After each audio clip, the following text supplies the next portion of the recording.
Okay, lakad tayo. Sakay pa ako ng tren para lang makapunta sa Shake Shack. Try natin. Hindi ko pa siya natitikman. And ayon sa mga bali-balita, masarap siya. At isa siya sa mga leading burger chains ngayon sa Amerika. Meron na dito sa Japan, I think, 3 years ago pa. Sa Tokyo, nakapunta na ako before, pero hindi ako nakapasok because nagmamadali ako. Taga-probinsya ko, diba? Dito. So, punta tayo sa Terrace Mall. Yun ay pinakamalaking mall dito sa aming area. Meron dong isa, nakita ko na siya once. Kaya, it's either pa-take out na lang natin siya or doon natin kainin. Depende kung maingay. Dalhin na lang natin sa house. At malay nyo, pag meron pa tayong extrang pondo, punta tayo ng Carl's Jr., di ba? Pagsabayin natin. Lakad na tayo.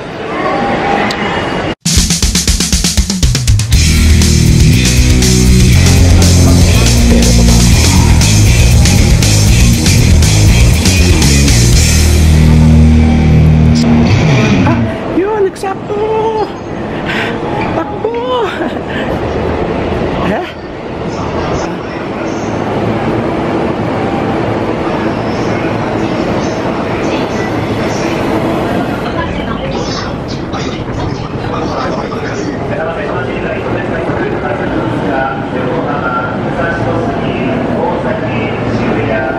Dito tayo. Yung kabila, yun ang pa-Tokyo. Doon ako sumasakay pag pumupunta ako ng Tokyo, di ba? Yun, Shinjuku.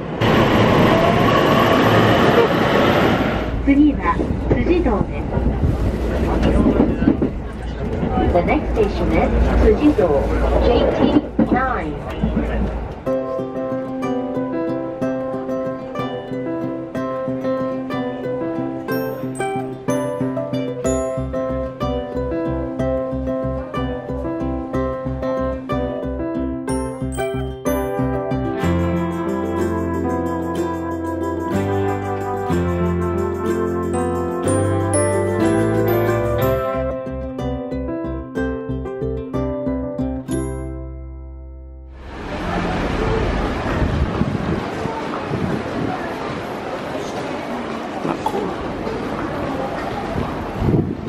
Papalaban tayo.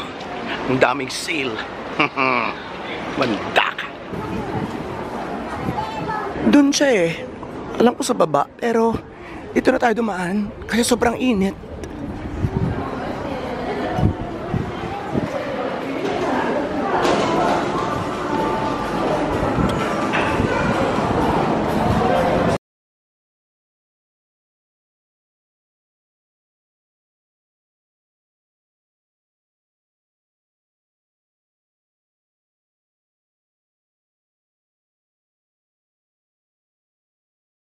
Masok dyan.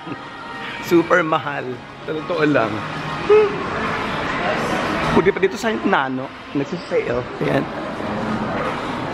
Pasok tayo mamaya. Unahin mo natin yung pagkain natin. Yung ating Shake Shack moment. Siyempre, ang bawat first time, diba?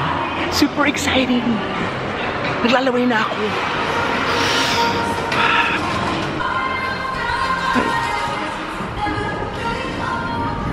I think pwede na tayo umexit dito. Ang alam ko dito siya sa baba. That's it. Ayun.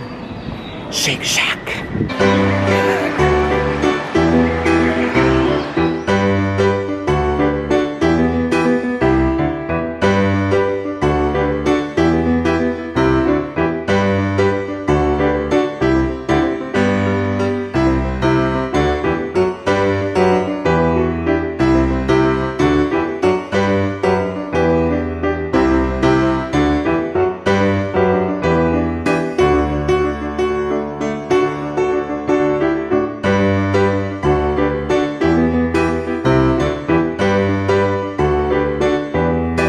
Simple pero nagagandahan ako sa disenyo ng Shake Shack. And hindi lang pala ito dito. All over the world, meron silang laging kumbaga is makahoy na atmosphere.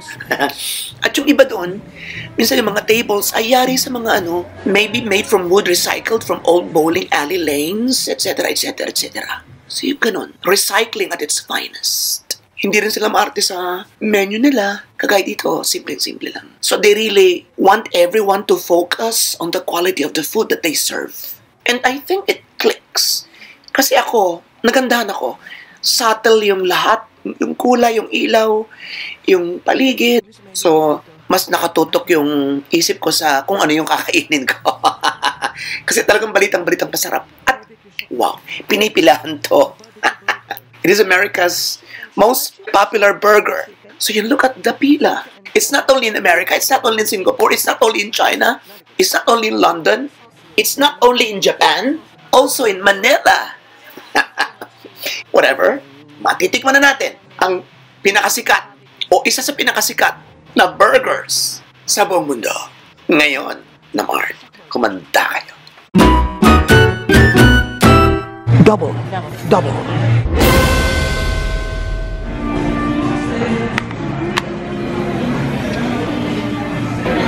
Magri-ring siya pag okay na yung order.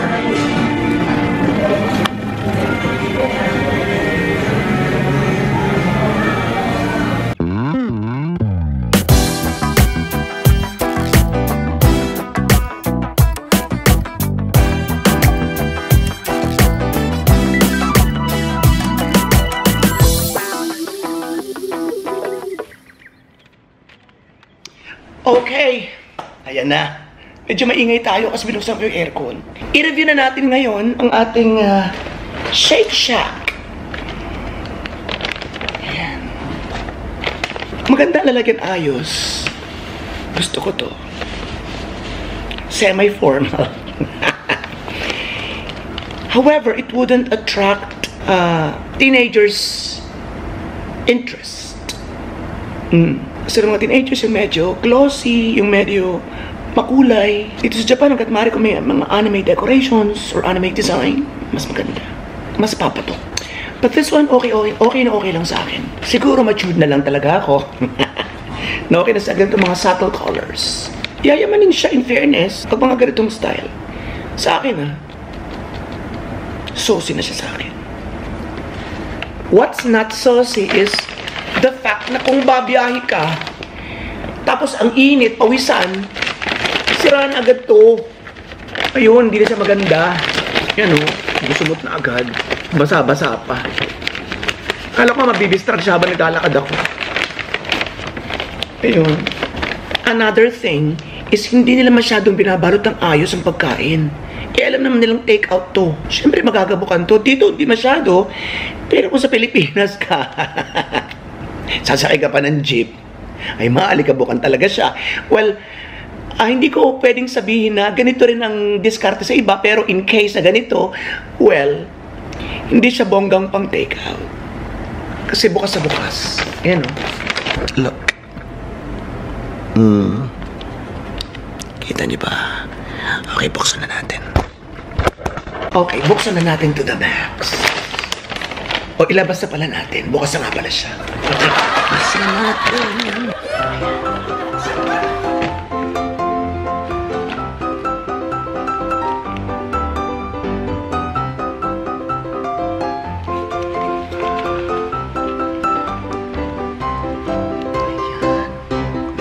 Na yata. Sarap.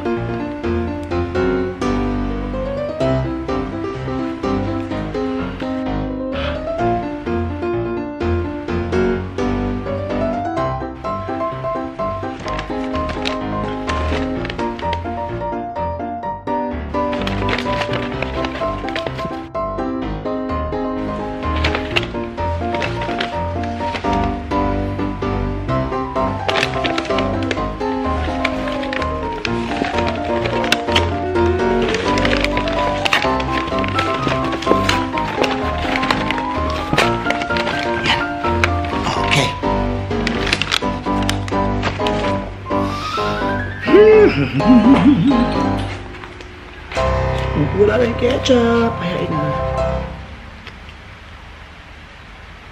Sarap tingnan sa ilalim.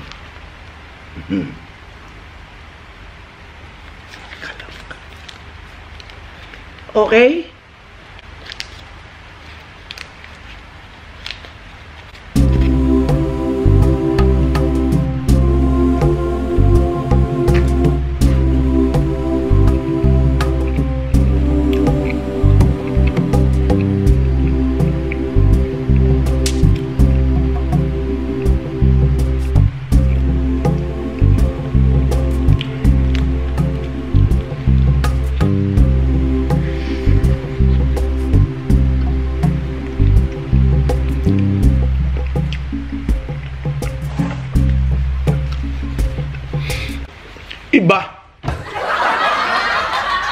Iba. Nako. Sarap. Ramdam na ramdam mo sa bibig yung sarap at yung dami. At lasang-lasa mo yung mga yung mga sangkap niya.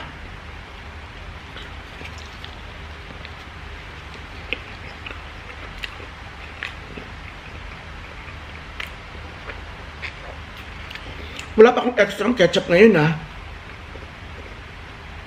pero ang sarap na niya. Medyo tumigas na to.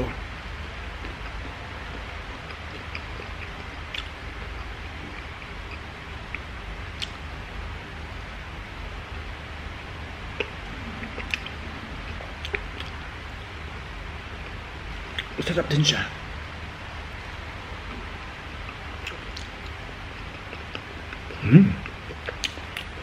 Kahit walang ketchup, okay. Mas masarap siya sa patatas. Mas masarap siya sa potato ng sa french fries ng McDonald's. Oh! Sarap eh.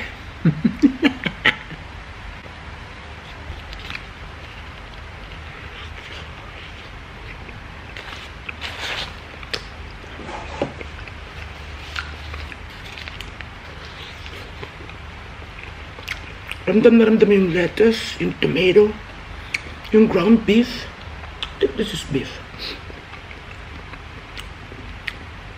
Yung sauce, tama-tama lang. And saucy siyang tingnan.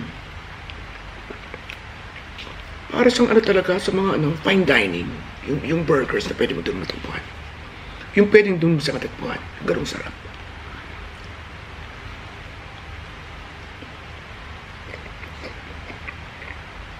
Even the bun, sarap. Malambot.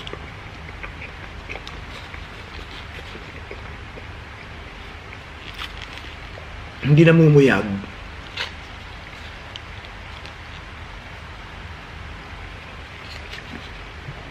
Hanggang ilalim, buong-buo yung karne.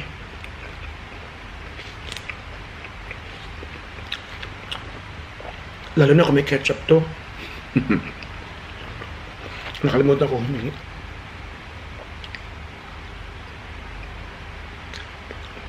Ito, initin ko. Mamaya ko siya kakainin sa bahay. Anyway, this is double. Walang competition. Talo niya ang talo niya ang double Mac, no?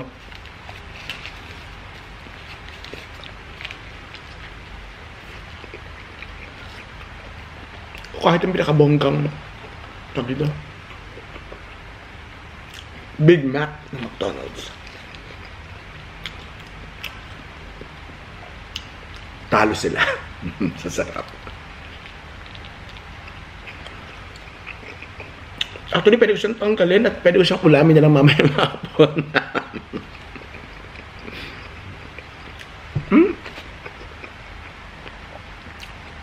Hindi ka lugi ito. Talaga naman. Busog na busog.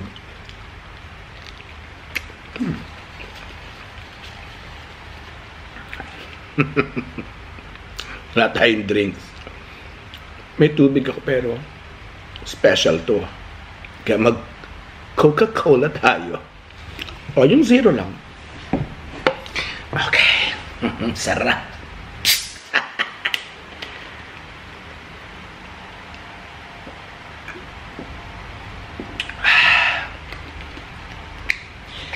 Okay, so sa pangkalahatan, hindi ka lugi. Diba?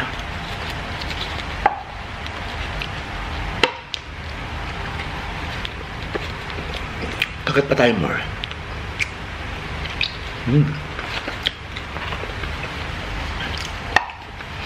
Yun lang. Hindi ka lang sa iba kagaya ng McDonald's. I think so. McDonald's and Jollibee sa atin.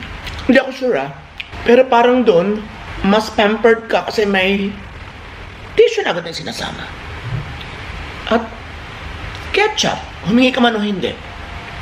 Hindi ako sure Ganun pa ba hanggang ngayon? Kaya ang alam ko naranasan ko yun before.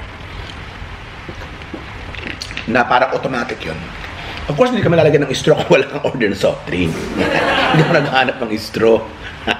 Ano lang, tissue. Dapat meron. Ay, take out nga, malay mo kung kakainin sa biyahe, kakainin sa kakainin sa isang kanto, kakainin sa plaza or sa park. Iba. O wag na yung kakainin sa biyahe kasi dito, bawal yung, bawal yung kumakain habang naglalakad. Actually, I would like to say sorry kasi nakagawa ko ng isang teaser na kumakain ako. Actually, gusto kong palabasin doon. I was not thinking of that na baka nakabastos ako or naka-insulto ng kultura, ng may kultura. Pero all I was thinking there, para ipakita ko na yung mga nagtatrabaho sa abroad, mahalaga is makatrabaho. Hahabol at hahabol sa trabaho kahit pa medyo late na go. So kahit pagsabay-sabay na yung pagkain, pag-inom, habang pumupunta ka sa trabaho mo, go! Ang mahalaga, makapasok ka sa work mo. Huwag kang masira.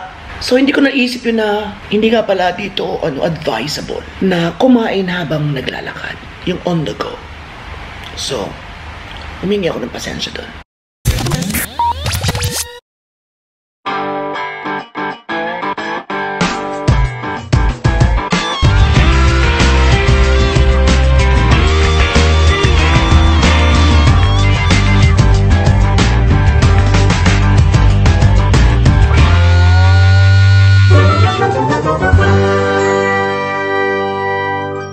Sa mga ilan pong Kapilipino na hindi nagustuhan ng makitang ako'y kumakain habang naglalakad papunta sa trabaho, humihingi po ako ng paumanhin sa inyong lahat. Pag hindi ng tawat, pag hindi pasensya, kasi ano ka ba nang wala is always right. So ito, humihingi ako ng pasensya, pero sasaidin ko siya. Mahal kaya na rin.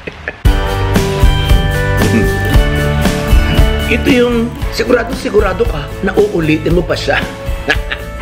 At yung sale, sama kayo this weekend, babalikan natin. Shake Shack for more. Maraming salamat sa inyong lahat. Sarap!